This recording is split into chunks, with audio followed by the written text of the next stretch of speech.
بات ہو رہی تھی شہدائے کربلا کے بارے میں، ان کی آڑ لے کر وہ سارا ذمہ، اس کی ذمہ داری صحابہ کرام پر اور ان کے خاندانوں پر اور ان کے متعلقین پر ڈال دی جاتی. لیکن ہمارا مسلمان بھائی، چاہے وہ پبلک کا آدمی ہے، چاہے وہ افسر ہے، بیوروکریسی میں ہے یا فوج میں ہے یا حکومتی سیٹوں پر ہے، وہ بالکل چپ سادے ہوتے ہیں. ان کی ذات پر اگر تنقید کی جائے، گالی دی جائے تو شاید ان کو تکلیف ہوتی ہے، لیکن محمد مصطفیٰ صلی اللہ علیہ وسلم کی تیار کردہ پاکیزہ جماعت کو گالی بکی جائے، کسی کے کان پر جو نہیں لگتی. آپ کے علم میں ہے،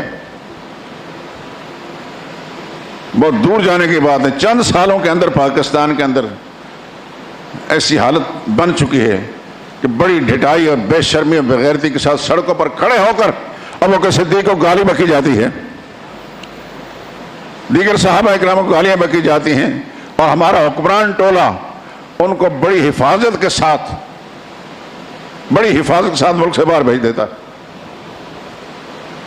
اگر اس کے لیے کسی قسم کا کوئی قانون ہو، فوج پر تنقید ہے تو اس کے لیے قانون ہے، محمد علی جناح پر تنقید ہے اس کے لیے قانون ہے. صحابہ اکرام اتنے گئے گزرے ہیں، نبی کریم صلی اللہ علیہ وسلم کی ذات اتنی معاذ اللہ سم معاذ اللہ کہ ان کی تیار کردہ جماعت اتنی گئی گزری ہے کہ اس کو جو بھی بھونکے کتا تو اس پر کوئی قدغن نہ ہو. اسی سلسلے میں ایک بات یہ شہداء کربلا کی ہے. سیدنا حسین رضی اللہ تعالیٰ عنہ رسول اللہ صلی اللہ علیہ وسلم کے نواسے ہیں. صحابہ کرام جو رسول اللہ صلی اللہ علیہ وسلم کے ہر ادا کے ساتھ پیار کرنے والے تھے، حضور کے ہر خاندان کے ہر فرد کے ساتھ پیار کرنے والے تھے. آج 1500 سال گزرنے کے بعد میں اور آپ یہاں بیٹھے، ہمارے دل کے اندر سیدنا حسین کی قدر موجود ہے. ہم اپنے ماں باپ، خاندان، سب لوگوں سے زیادہ اونچا سمجھتے ہیں سیدنا حسین کو. ان کی جوتیوں کو بھی ہم اپنے بڑوں سے بڑا سمجھتے ہیں. تو صحابہ کرام نہیں سمجھتے ہوں گے؟ یہ ممکن ہے کہ صحابہ کرام نے متفقہ طور پر رسول اللہ صلی اللہ علیہ وسلم کے خاندان کو، آپ کے نواسوں کو، ان کے خاندان کو مٹا ڈالا؟ اصل بات یہ ہے، دنیا میں سب سے بڑا فتنہ یہودیت ہے. اس کو ذہن نشین فرما لیں. سب سے بڑا کفر، سب سے بڑا فتنہ، سب سے بڑا اسلام اور مسلمان کا دشمن صرف یہودی ہے. یہ جو قرآن میرے ہاتھ کے اندر ہے اس میں لکھا ہے، لَتَجِدَنَّ أَشَدَّ النَّاسِ عَدَاوَةً لِلَّذِينَ آمَنُوا الْيَهُودُ وَالَّذِينَ أَشْرَكُوا.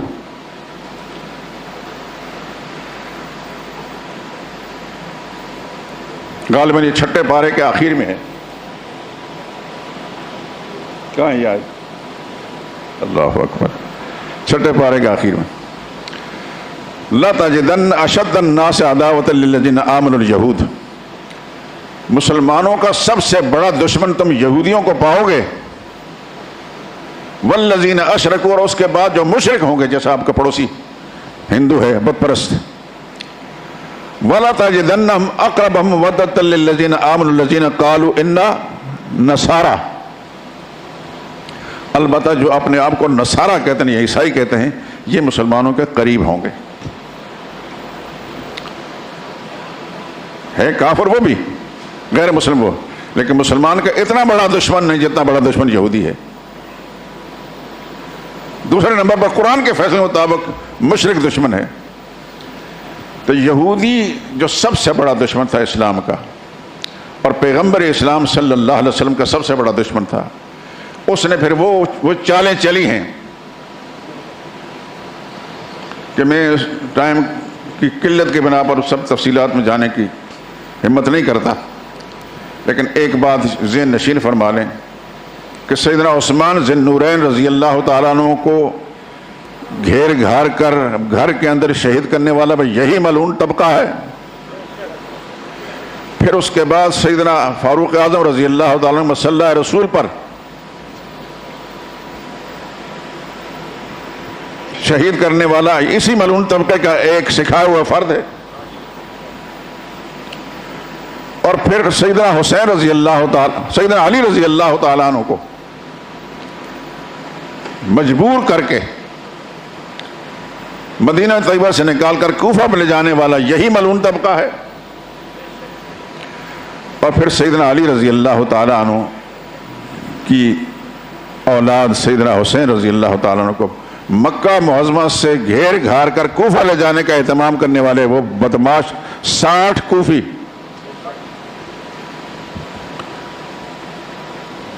میرے لیے دعا کریں۔ میں نے اس سال ابھی حال میں ایک ارادہ کر لیا ہے اس پر کچھ لکھنے کا، لیکن آپ حضرات دعا کریں تاکہ مجھے ہمت بنے۔ باقی زندگی تو خدا کے پاس ہے، راضی کون ہوتا ہے کون ناراض ہوتا ہے، صرف ایک اللہ راضی ہو جائے بس، اسی کی رضا میں سب کچھ ہے۔ 60 کوفی گھیر گھار کا سیدنا حسین رضی اللہ تعالیٰ عنہ کو لے گئے کہ دیکھیے کوفہ تو آپ کے والد کا دارالحکومت دارالخلافہ رہا، سارے آپ کے عقیدت مند ہیں، آپ کے ساتھ پیار کرنے والے محبت کرنے والے ہیں، آپ تشریف لے جائیں۔ وہاں جا کر بیٹھ کر کو فیصلہ کرتے ہیں کہ یہ موجودہ حکومت ہے، اس کے ساتھ چلنا ہے کہ نہیں چلنا۔ حضرت حسین رضی اللہ تعالیٰ عنہ کسی فوج کا مقابلہ کرنے نہیں گئے تھے، چند نوجوان ہیں خاندان کے، گھریلو خواتین ہیں اور بچے ہیں۔ عقل مند آدمی سمجھتا ہے کہ کسی مسلح فوج کے ساتھ مقابلہ کرنے کے لیے کوئی شخص گھر کے عورتوں بچوں کو لے کر نہیں جاتا، تو نہ حضرت حسین رضی اللہ تعالیٰ کے ذہن میں ایسی کوئی بات تھی۔ البتہ کوفہ کے قریب پہنچ کر ان کو احساس ہو گیا، مختلف ذریعوں سے اطلاعات ملی کہ یہ جو بدماش ہمیں لے جا رہے ہیں یہ تو دشمن ہیں۔ تو وہاں جا کر سیدنا حسین رضی اللہ تعالیٰ عنہ نے کوفہ جانے سے انکار کر دیا۔ یہ جتنی باتیں بیان کر رہا ہوں ہو سکتا ہے آپ کے مطالعے میں آئی ہوں، نہ آئی ہوں تو کسی صاحب علم سے مراد وہ ہے کہ جس کا دماغ روشن ہو، تاریک نہ ہو، پوچھیں تو انشاءاللہ وہ میری بات کی تائید کرے گا۔ سیدنا حسین رضی اللہ تعالیٰ نے فرمایا میں کوفہ نہیں جاتا۔ کہاں جا رہے ہیں؟ کہنے لگے میں شام جاتا ہوں۔ شام وہاں سے 440 میل ہے۔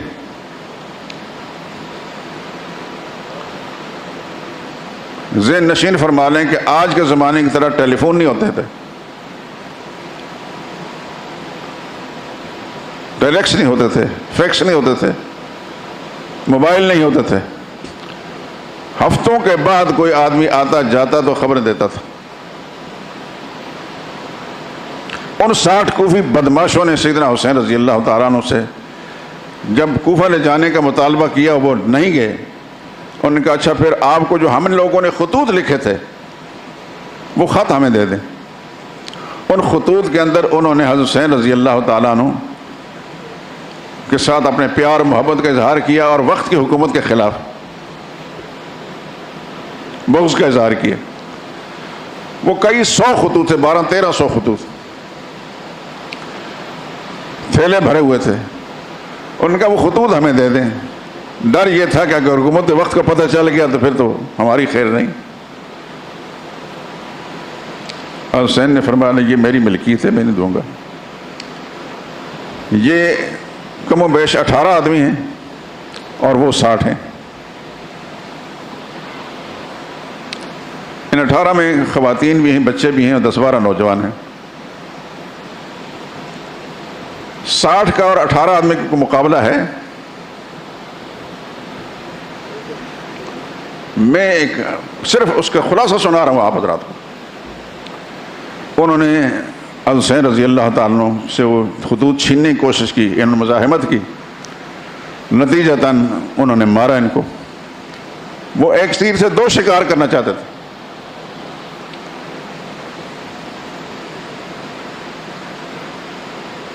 انہوں نے ان کے خیموں کو آگ لگا دی تاکہ وہ خطوط بھی جل جائیں۔ وہ جو 10 دن تک یہ ایک تماشا لگایا جاتا ہے، وہ آگ لگانے کا پس منظر یہ ہے۔ اور حسین شہید ہو گئے رضی اللہ تعالیٰ عنہ۔ خاندان کے چند اور نوجوان بھی، کچھ عورتیں اور بچے، اللہ پاک نے ان کو حفاظت فرمائی، اور وہ پھر کوفہ نہیں گئے، وہ بھی شام گئے ہیں۔ شام کے جس حکمران کو دشمن سمجھا جاتا تھا اسی دشمن کے گھر گئے ہیں۔ اگر وہ دشمن ہوتا تو دشمن گھر کو جاتا ہے؟ ان خواتین کو پتہ ہوتا کہ اس دشمن نے ہمارے گھر کے نوجوانوں کو، حسین کو شہید کیا، ہم اس کے گھر جائیں؟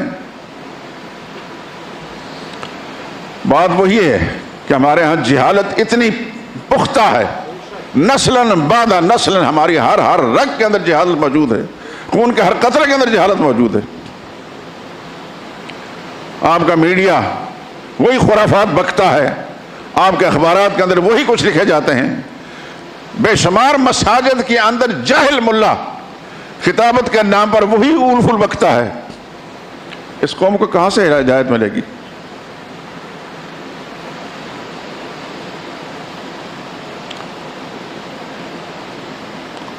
اب آپ سوچتے ہوں گے وہ آدمی کون ہے جس کے ذمہ یہ لگائے؟ اس آدمی کو جو بدنام ترین آدمی ہے، جس کو گالی بکتے لوگ نہیں تھکتے، اس کا نام یزید ہے۔ اس کی خلافت تھی، اس کی حکومت تھی، اور وہ شام میں رہتا تھا، 440 میل دور، یہاں سے پشاور تقریباً 400 میل ہے۔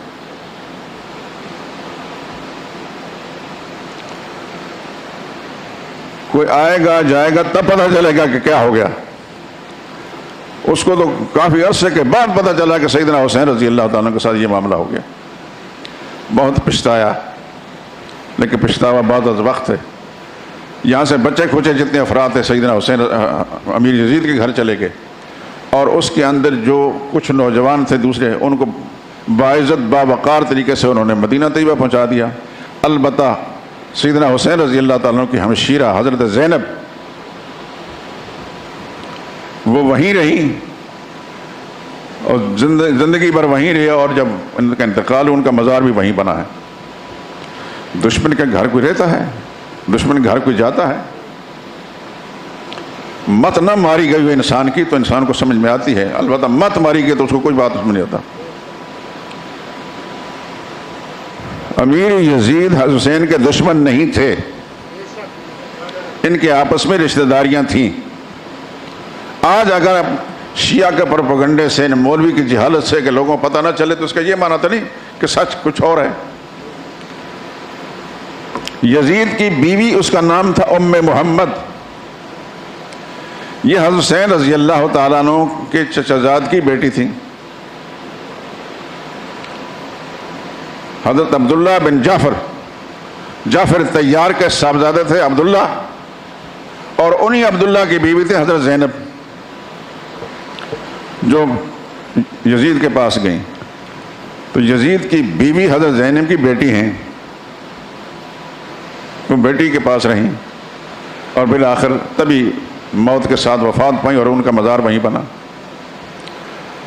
یہ یار لوگوں نے اور ان لوگوں نے جو میرے بھی دشمن، آپ کے بھی دشمن، اسلام کے دشمن، پیغمبر اسلام کے دشمن، قرآن کے فیصلے کے مطابق ان کی بنائی ہوئی کہانیاں ہیں۔ اتنی کہانیاں بنائی گئیں کہ آج 1500 سال کے بعد بھی ہمیں کچھ نہ پتا چلا کہ صحیح صورتحال کیا ہے۔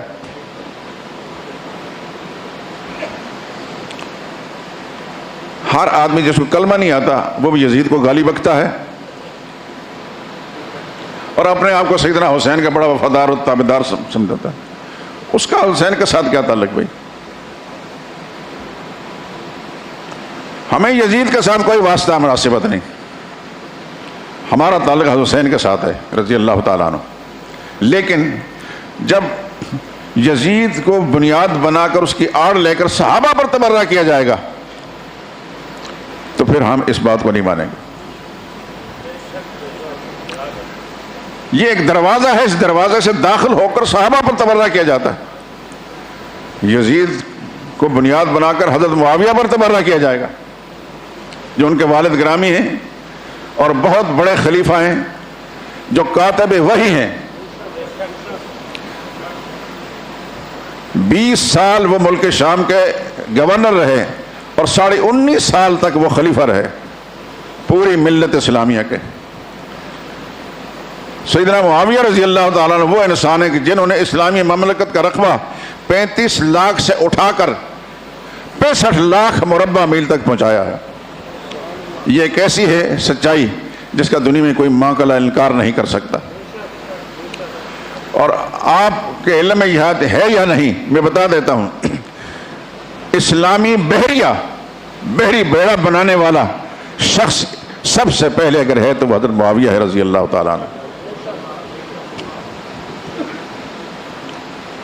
ان کی خلافت کے زمانے میں یہ سارے شیاطین، جتنی ابلیسی قوتیں ہیں، جتنے شیطانی قوتیں ہیں، جتنے یہودی اور ان کے ایجنٹ ہیں، سارے کے سارے زیر زمین چلے گئے. لیکن جہاں جا کے ان کو پتہ چلا، چن چن کر ان کو کیفر کردار کو پہنچایا.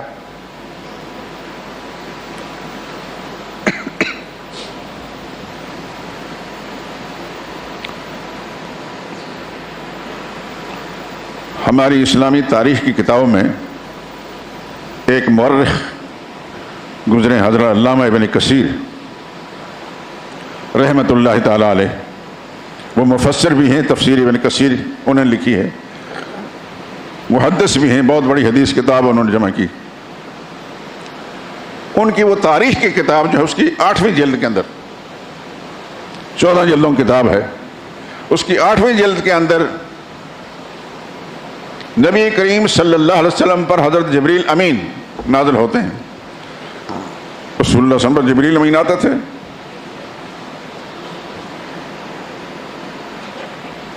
تو جبریل امین نے آ کر پیغمبر خدا صلی اللہ علیہ وسلم کو فرمایا کہ یہ جو معاویہ آپ کا صحابی ہے، اس تکتب ہو، اس کو اپنا کاتب بنا لیں. فَإِنَّهُ أَمِينٌ، کیونکہ یہ امانت دار آدمی ہے، وہی لکھے گا تو امانت کے ساتھ لکھے گا، عام خط لکھے گا امانت کے ساتھ لکھے گا.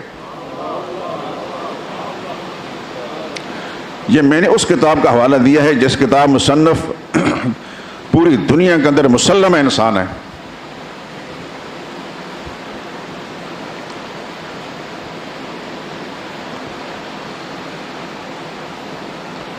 آنکھیں اگر ہیں بند تو پھر دن بھی رات ہے، اس میں بھلا قصور کیا ہے آفتاب کا. ہم سنی سنائی باتوں کو مان لیتے ہیں، حقائق پر مبنی کتابوں کو نہ پڑھتے ہیں، اور نہ حقائق پر مبنی کتابوں سے پیش کرنے والے حقائق کو پیش کرنے والوں کو ان کو بات کو دھیان سے سنتے بھی نہیں، نہ یاد رکھتے ہیں.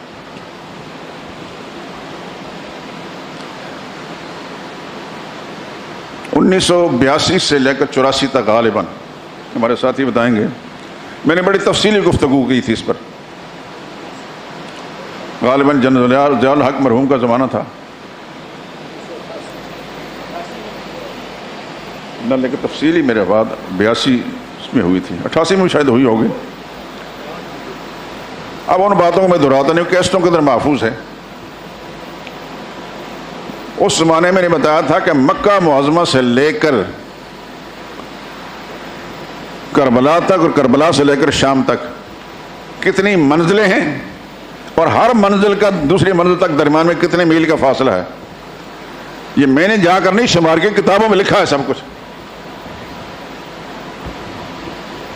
اور اس زمانے کے اندر ایک منزل سے دوسری منزل تک جاتے وقت انسان کو اس سے آگے جا نہیں سکتا تھا، کیونکہ رہنے کے لیے رہائشیں بھی وہاں مل سکتی تھیں اور جانوروں کے چارہ بھی وہاں ملتا تھا.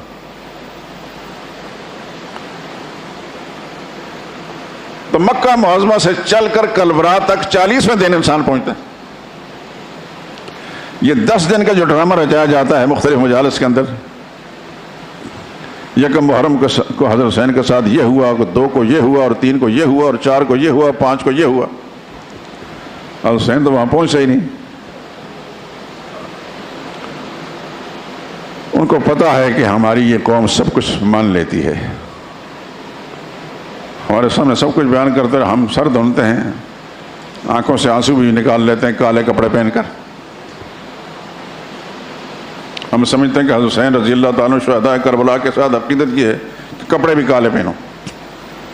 اللہ اکبر، اللہ للہ. ان کو ہماری کمزوریاں معلوم ہیں. اگر ہمیں سچ سننے کی اور سچ معلوم کرنے کی عادت ہوتی ہر شخص کو کہ ہم نے اپنے دین ایمان کی حفاظت کرنی ہے، اپنے گھر والوں کے دین ایمان کی حفاظت کرنی ہے، ان کو حقائق تک رسائی دینی ہے، تو پھر کم از کم ان کو یہ حوصلے نہ بڑھتے. ان کو پتہ ہے کہ اس قوم کو کچھ پتہ نہیں، دب بھی رکھو سنو. یہ ہیں میرے دوستو یہ حقائق جو میں نے اجمالاً آپ حضرات کے سامنے رکھ دیے، تفصیل نہیں بیان کی میں نے. اتنی سی بات کرتا ہوں سیدنا حسین رضی اللہ تعالیٰ عنہ کو قتل کے ذمہ دار وہ کوفی بدماش ہیں. حسین رضی اللہ تعالیٰ عنہ کے ساتھ اس ظلم کا روا رکھنے والا یزید نہیں ہے.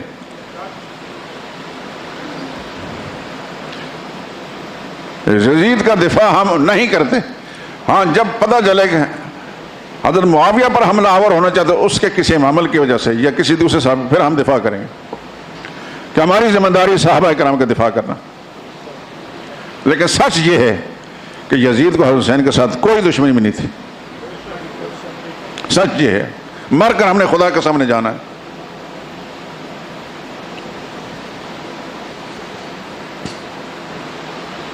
یہ تو دشمن جو اسلام کے دشمن، پیغمبر اسلام کے دشمن، میرے اور آپ کا دشمن، قیامت تک آنے والی پوری اسلامی دنیا کے دشمن ہیں. ان دشمن نے یہ ساری کہانیاں گھڑی ہیں. اور ہم ہیں کہ ہم نے آنکھیں بند کی ہیں، بس چپ کر کے سنتے رہتے ہیں اور سر دھنتے ہیں کہ ٹھیک ہے. پھر آنکھیں ہماری نم ہو جاتی ہیں، آنسو بہاتے ہیں، واقعتاً حسین کے ساتھ بڑا ظلم ہو گیا اور فلاں نے ظلم کیا. کیسے پتہ چلا ہمیں؟ اس زمانے میں صحابہ اکرام کا دور تھا. یہ آخری بات کہہ کر میں ختم کرتا ہوں. یزید کے ہاتھ پر بیعت کرنے والے صحابہ بھی تھے. دھیان سے سن رہے کہ نہیں؟ صحابہ کی شان قرآن نے بیان کہ کرہ الیکم الکفر والفسوق والعصیان. تم میرے نبی کے صحابی وہ لوگ، اللہ فرماتے ہیں ولیکن حبب الیکم الایمان، اللہ نے تمہارے نزدیک ایمان کو محبوب بنا دیا. وزینہ فی قلوبکم، ایمان کو تمہارے دل میں سجا دیا ہے. وکرہ الیکم الکفر، اور کفر کو تمہارے لیے ناپسندیدہ بنا دیا ہے.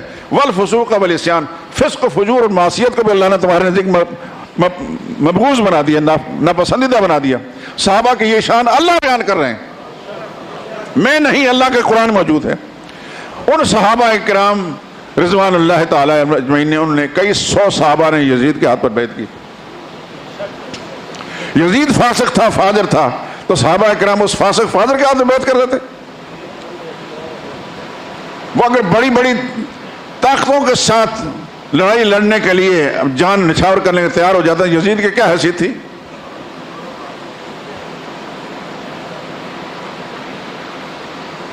کئی سو صحابہ اور ہزاروں کی تعداد میں تابعین، تبع تابعین، لاکھوں کی تعداد، 60 لاکھ مربع میل میں کتنا ایک انسان بستا ہوگا. اب میں بخاری سے ایک روایت آپ کے سامنے بیان کرتا ہوں، بخاری شریف، اور ایک ایسے صحابی کے جس کا نہ میں انکار کر سکتا نہ آپ انکار کر سکتے ہیں. اس صحابی کا نام ہے عبداللہ بن عمر رضی اللہ تعالیٰ عنہ. عمر کون ہیں؟ عمر فاروق اعظم، ان کے فرزند ہیں.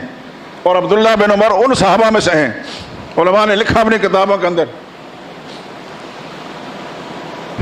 عشاق صحابہ، نبی کے عاشق صحابہ، نبی کی اداؤں پر مر مٹنے والا صحابی. اس بات کو میں کسی دوسرے موقع بیان کروں کیا کیا کرتے تھے وہ حضور کی محبت کے اندر. انہوں نے ایک موقع پر، بخاری میں روایت موجود ہے، دل کہیں کہ تو میں بخاری لا کر دکھا دوں گا. انا بایعنا ھذا الرجل علی بیع اللہ ورسولہ، سن لیا اور ریکارڈ کر لیں ان الفاظ کو.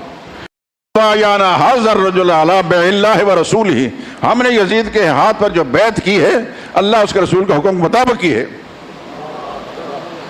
ان کو اگر یہ پتا تھا کہ یہ فاسق ہے، فاجر ہے، بے نمازی ہے، زانی ہے، ایسا ہے ویسا ہے، تو یہ مقدس صحابہ کرام اس کے ہاتھ میں بیعت کرتے ہیں. جو اپنی آنکھوں سے دیکھتے تھے ان کو تو فسق و فجور نہ آیا. آج 1500 سال کے بعد لوگوں کو فسق و فجور نظر آ رہا ہے. ہمارے سنی مولوی کو بھی نظر آ رہا ہے. سنی نہیں، اس پر خدا کی پھٹکار ہے. یہ اہل باطل کا معاون اور مددگار ہے.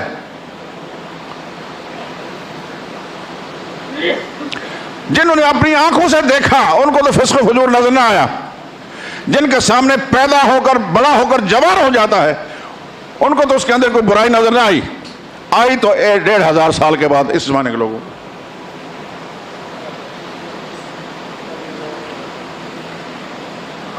پوچھو تمہیں کیسے پتا چلا کہ فلاں حضرت صاحب کہہ رہے ہیں. تمہیں کیسا پتہ چلا؟ فلاں کتاب میں لکھا ہے. اور کتاب کس کی ہے؟ وہ سبائی کی ہے، وہ یہودی ایجنٹ کی ہے، کسی مسلمان کی کتاب نہیں. جن صحابہ نے اپنی آنکھوں سے دیکھا ان کو برائی نظر نہیں آئی، ان کی زبان بیان کر رہا ہوں. انا بایانا ھذا الرجل علی بین اللہ ورسولہ، ہم نے اس یزید کے ہاتھ پر جو بیعت کی خدا اس کے رسول کو حکم کے مطابق کی ہے.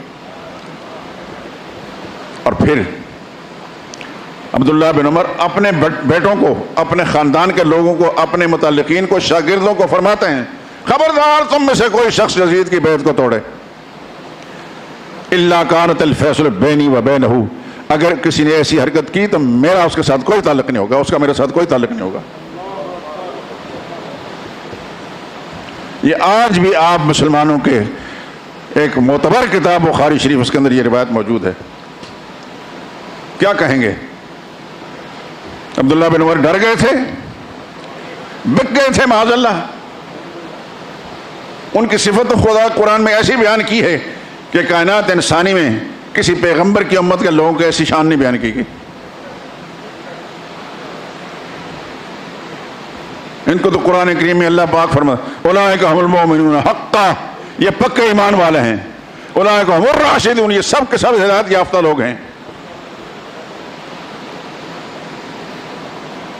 ایک مقام میں اللہ اولئک حزب اللہ، یہ اللہ کی جماعت ہے.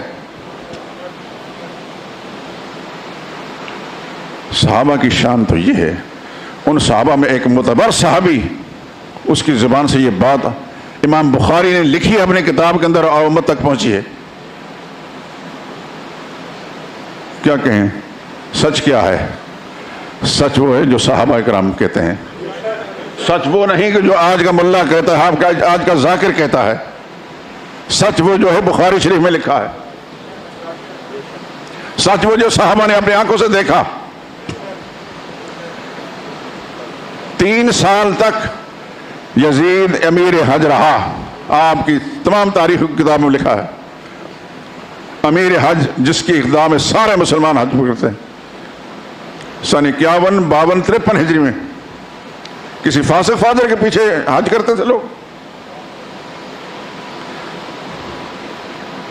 اور آخر میں وہ روایت بیان کر کے ختم کرتا ہوں. رسول اللہ نے ایک موقع فرمایا اول جیش من امتی یغزون مدینہ قیصر مغفور لہم، میری امت کا پہلا لشکر جو قیصر کے دارالحکومت پر چڑھائی کرے گا اللہ نے اس کی مغفرت کر دی، اس کو بخش دیا ہے. حضور کی امت کا پہلا لشکر جو مدینہ قیصر کے دارالحکومت جس نے چڑھائی کی، اس فوج کا کمانڈر ان چیف یزید تھا. پھر آپ کہیں گے کہ پاکستانی فوج کے لوگ تھے، رسول اللہ کی فوج کے لوگ تھے. اس میں عبداللہ بن عمر بھی ہیں، عبداللہ بن عباس بھی ہیں، حضرت ابو سعید خدری بھی ہیں، اور دل تھام کر سنیے اس میں حضرت حسین بھی ہیں. اس میں بزرگ صحابی میزبان رسول حضرت ابو ایوب انصاری رضی اللہ تعالیٰ عنہ بھی ہیں. اس فوج کے یہ سپاہی ہیں. اور راستے میں چلتے چلتے حضرت ابو ایوب انصاری بیمار ہو گئے. بات کو دھیان سے سننا. انہوں نے اب فوج کے کمانڈر کو بلا کر کچھ نصیحتیں کی. ایک حدیث سنائی. حدیث یہ تھی، میں نے رسول اللہ سے سنا من مات لا یشرک باللہ شیئا جعلہ اللہ فی الجنہ، جو شخص اس حال میں مرے گا کہ جس نے شرک نہیں کیا گا خدا اس کو جنت بھیج دیں گے. ہو سکتا ہے یہ روایت مجھے یاد ہو کسی اور کو آپ امت تک پہنچا دیں. ابو ایوب انصاری رضی اللہ تعالیٰ عنہ. دوسری بات کہ اسلامی فوج جہاں تک جائے گی، میری موت اگر راستے میں واقع ہو جاتی ہے راستے میں دفن نہ کرنا، جہاں آخری پڑاؤ ہوگا منزل اس پر لے جا کر دفن کرنا. یہ وصیت کس کو ہو رہی ہے؟ یزید کو. تیسری بات، جب میری موت واقع ہو جائے تو جنازہ تم نے پڑھانا ہے.